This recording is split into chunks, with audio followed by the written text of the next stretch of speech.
A paz do Senhor, meus amados irmãos e irmãs em Cristo, alunos e alunas da Escola Bíblica Dominical, tudo bem com vocês? Sejam bem-vindos ao canal Resumo das Lições. Aqui o irmão Beto Porcá trazendo mais um resumo das lições. E nós chegamos ao último trimestre de 2025 com as lições preciosíssimas. E o tema é este, ó, corpo, alma e espírito. Você já comprou a tua revistinha? A restauração integral do ser humano para chegar à estatura completa de Cristo. É o que nós vamos nos beneficiar estudando neste último trimestre. E a lição de número 1, que vai ser domingo agora, 5 de outubro, é o homem, corpo, alma e espírito. Eu peço a você que, se puder, você compartilhe esta mensagem para que mais pessoas sejam alcançadas.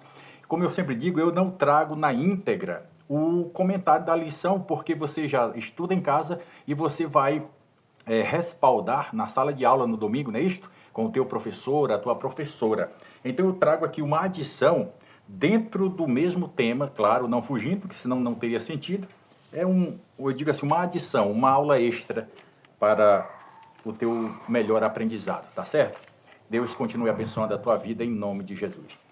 E o assunto da lição é este: o homem, corpo, alma e espírito. O texto áureo. E o mesmo Deus de paz vos santifique em tudo, e todo o vosso espírito e alma e corpo sejam plenamente conservados e irrepreensíveis para a vinda de nosso Senhor Jesus Cristo. 1 aos Tessalonicenses, capítulo 5, versículo 23.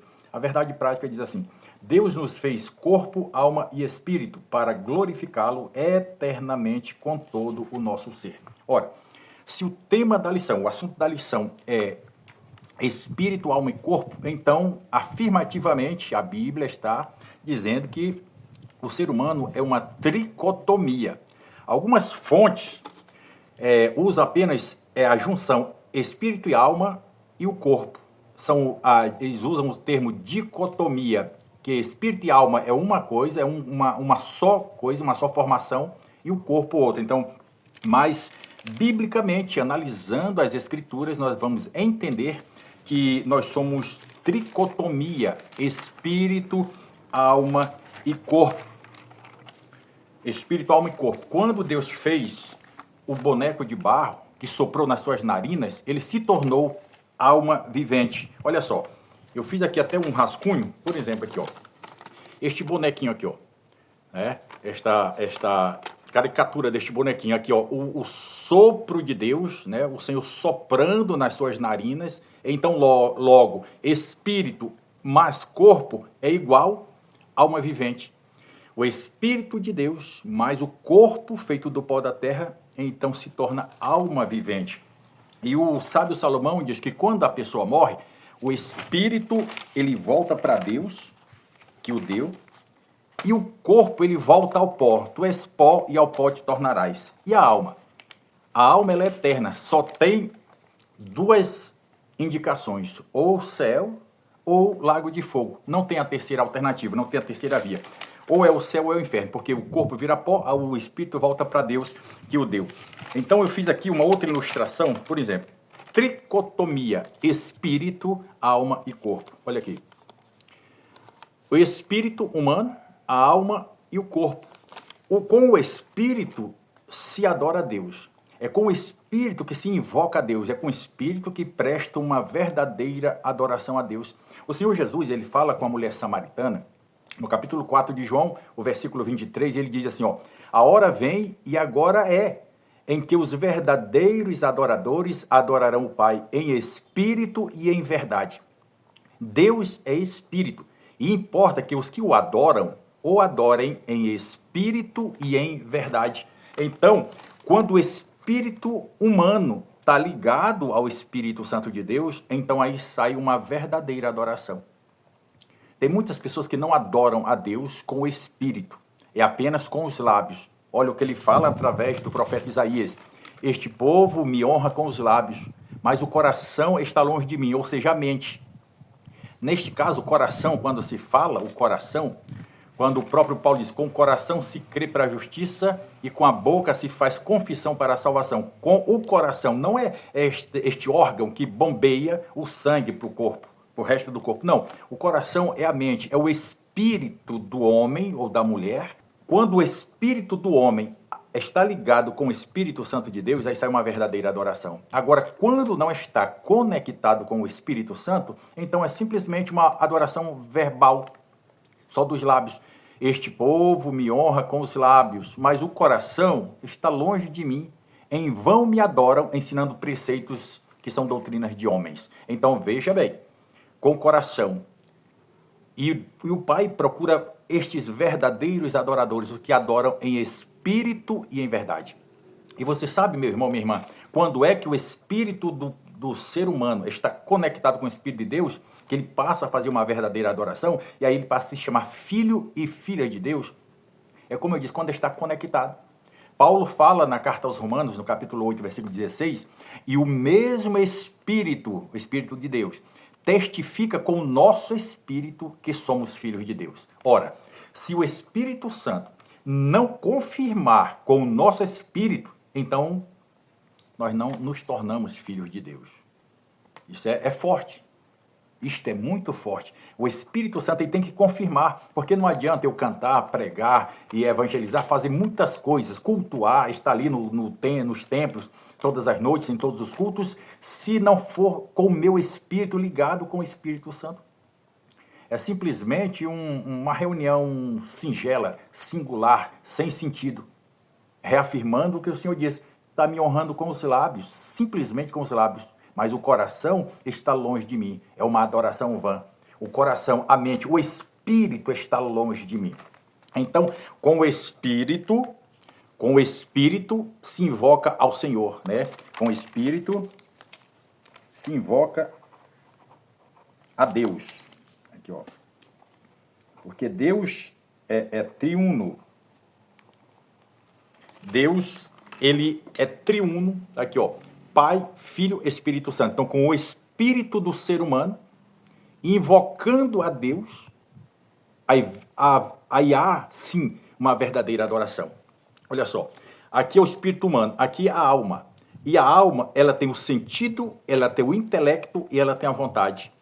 É a alma que raciocina, é a alma que projeta. É a alma que sente tristeza, alegria, né? Que ela tem a vontade própria. A alma, ela é a sede das emoções. E aqui o corpo, irmãos, como eu digo, é apenas um resumo da lição, porque não dá tempo, senão o vídeo fica muito longo. É apenas um resumo, mas você vai entender. Ó, se o Espírito, que é o sopro de Deus, o hálito de Deus, é que move o homem para levá-lo a adorar a Deus, a alma, ela tem os seus sentimentos, e o corpo é que faz todas as vontades da alma. Olha aqui. Aí, então, o corpo ele tem visão, audição, olfato, paladar e tato. Irmão, estão entendendo? Vamos entender. Olha a tricotomia: espírito, alma e corpo. Quando a alma, ela sente vontade de... Vou fazer aqui uma comparação. De se embriagar, de beber cachaça, de fumar, de usar drogas, o corpo faz isto. O corpo bebe a cachaça, usa a droga, fuma, dança, faz tudo aquilo que a alma está desejando, que a alma está ordenando. O corpo mente, né, através da boca, claro, a língua. O corpo, ele anda para os lugares que não se deve andar, que não agrada a Deus. Os pés são ligeiros para derramar sangue. As mãos pegam ou apalpam aquilo que não se devia pegar ou apalpar. Por quê? Porque é vontade da alma. Quando uma pessoa entra, por exemplo, está deprimida, entra em depressão, angustiada, melancólica, porque a alma está sentindo acabrunhamento. É a alma que sente tristeza. É a alma que sente angústia, aflição. Então, uma alma aflita, angustiada, ela pode se tornar depressiva. Aí a pessoa, o corpo, pode até mesmo, como muitas vezes acontece, muitas, em grande escala tem acontecido, a pessoa dar cabo à sua vida. Vamos dizer com mais clareza, a pessoa se suicida, tira a sua própria vida. Por quê? A pessoa está com depressão, está isso, aquilo outro, se isolou, tirou a própria vida. Por quê? Porque a alma estava se sentindo aflita, a alma estava angustiada, a alma ela estava depressiva. Então o corpo fez o que a alma estava sentindo. E por que isso acontece? E até mesmo no meio de pessoas crentes. Um crente, ele pode sofrer depressão? Sim, pode contrair sim uma depressão. Ele pode até tirar sua própria vida, como tem acontecido muitas vezes. que um crente tira a sua própria vida. Não vai ter salvação. Tá? Já deixo de antemão, não vai ter salvação. Por quê? Porque ele tirou uma vida que não era sua. Sim, mas não era crente. Por que que o crente entrou em depressão? As pessoas, eu vou dar um exemplo bem claro, bem óbvio. Por exemplo, assim como o crente, porque só a palavra crente, só ser crente, isso não tem sentido. Só fazer parte de uma igreja não tem sentido, não vai ter salvação. Para ter salvação é preciso servir a Deus, como diz, é espírito, alma e corpo. Né? O que é que diz aqui no textual? E o mesmo Deus de paz vos santifica em tudo, e todo o vosso espírito e alma e corpo sejam plenamente conservados, irrepreensíveis. Olha só, irrepreensível, aquele que não precisa de repreensão, não precisa de ser repreendido, porque faz as coisas tudo corretamente, como o Senhor quer. Então, para a vinda de nosso Senhor e Salvador Jesus Cristo. Então, quando o ser humano, até mesmo um crente, entra em depressão e tira a sua própria vida, sabe por quê? Eu vou aqui deixar bem claro para você o porquê que as pessoas vivem, que o corpo faz a vontade da alma, tanto para dançar, para farrear, para tirar a vida de alguém, para roubar alguém, furtar os bens de alguém, para fazer o que é mal, para fazer aquilo que não agrada a Deus. O corpo faz pela vontade própria da alma. E por que isso acontece? E até mesmo a se tornar depressivo e tirar sua própria vida. Porque o espírito do homem está desconectado do Espírito Santo de Deus. Não estão entendendo? Mas que nem tem, eu acho que uns 3 anos atrás, pelo menos 4 pastores, eu fiquei sabendo que 4 pastores se suicidaram. Mas não eram pastores, não eram homens de Deus? Não pregavam a palavra, não dirigiam a igreja, sim, e daí? É pastor, é crente, canta, prega, ora, chora, fala em línguas, mas chega um momento que ele se acostuma tanto com o que é sagrado, que ele não ora mais, não lê mais a palavra, não jejua, e aí o que acontece? Vai enfraquecendo espiritualmente, o espírito vai se desconectando do Espírito Santo de Deus, e aí chega esse momento da alma se sentir aflita, deprimida, ao ponto de tirar sua própria vida. Simplesmente assim. Né? As pessoas que vivem, por exemplo, muitos crentes fazem a vontade da carne, né? A concupiscência da carne, a concupiscência dos olhos e a soberba da vida faz com que o crente se sinta no seu eu. Ele vive os prazeres da carne. E olha que eu não vou aqui discriminar usos e costumes, porque não vai dar tempo. Né? A lição não está pedindo isto. Mas muitas vezes, muitos crentes vivem a vontade da carne. Hoje, principalmente hoje, da década de 90 para cá, a maioria dos crentes tem se vivido o momento da carne, o desejo da carne, a vontade da alma, porque a maioria deles está com o espírito desconectado do Espírito Santo de Deus. Estão afastados do Espírito Santo de Deus. Os verdadeiros adoradores adorarão o Pai em espírito e em verdade. E o Pai procura tais adoradores para que assim o adorem. Está vendo? Deus está procurando os verdadeiros adoradores, os que estão intrinsecamente ligados, o Espírito com o Espírito Santo de Deus.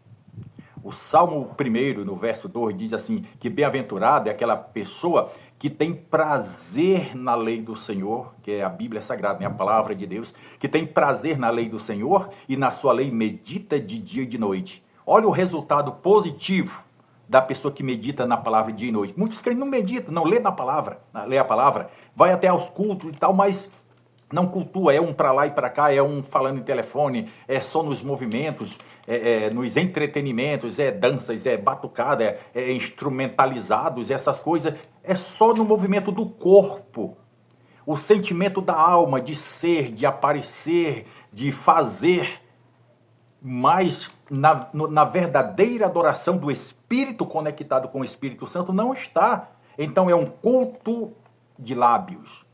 É uma adoração de lábios, verbalmente. Mas Deus procura verdadeiros adoradores para que adorem em espírito e em verdade. Quando assim acontece, olha o resultado, como eu estava dizendo, do verso 2 do Salmo 1.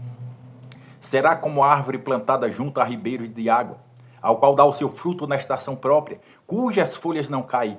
Tudo não são algumas coisas. Tudo o que fizer prosperará.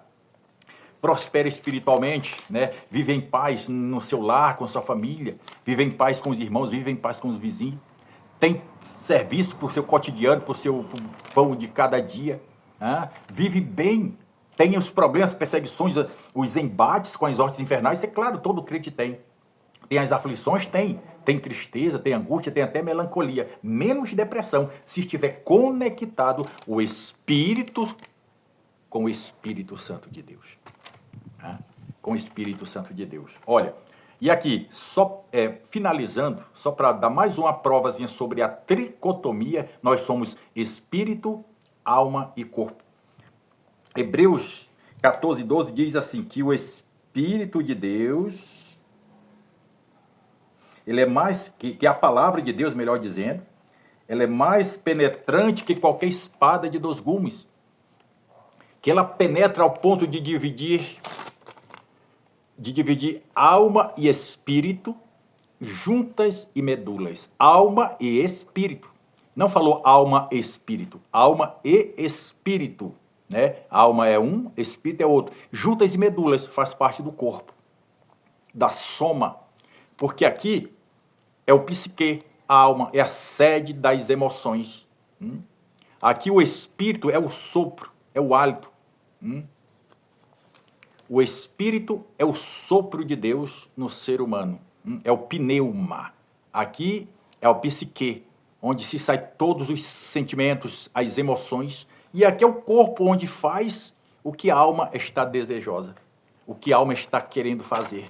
Como eu disse, resumindo, finalizando. Quando o Espírito Santo, quando o Espírito do ser humano está ligado ao Espírito Santo de Deus, conectado, a alma flui bem. A alma flui bem. Porque bem aqui nesse espaço, eu posso até fazer aqui, um desenhozinho aqui de um coração. Aqui, ó. Um coraçãozinho. Vamos dizer, o teu coração. Quando a gente usa muito o termo coração, é a mente, é o espírito. Conectado ao Espírito Santo. Então a alma tem uma leveza. Os embates das hostes infernais vêm, mas a gente vence. Sujeitai-vos, pois, a Deus. Sujeitar o quê? Em espírito. Sujeitai-vos, pois, a Deus. Uma vez o espírito sujeito a Deus, a alma está leve, solta, flui positivamente. E a alma fluindo positivamente, o corpo vai bem. O corpo vai bem. Levei aquele crente que é conectado com o Espírito Santo. Por onde ele passa, o corpo vai bem. Eu estou falando do exterior mesmo. E quando passa, digamos, uma crente, uma irmã, alguém diz assim, ei, irmã, lá vai aquela irmã. Um homem de Deus, quando ele flui, a sua mente, o seu espírito, ele é conectado com o Espírito Santo, a alma flui bem, até no corpo, no exterior, sim, quando passa, alguém diz, olha, aquele homem é um servo de Deus.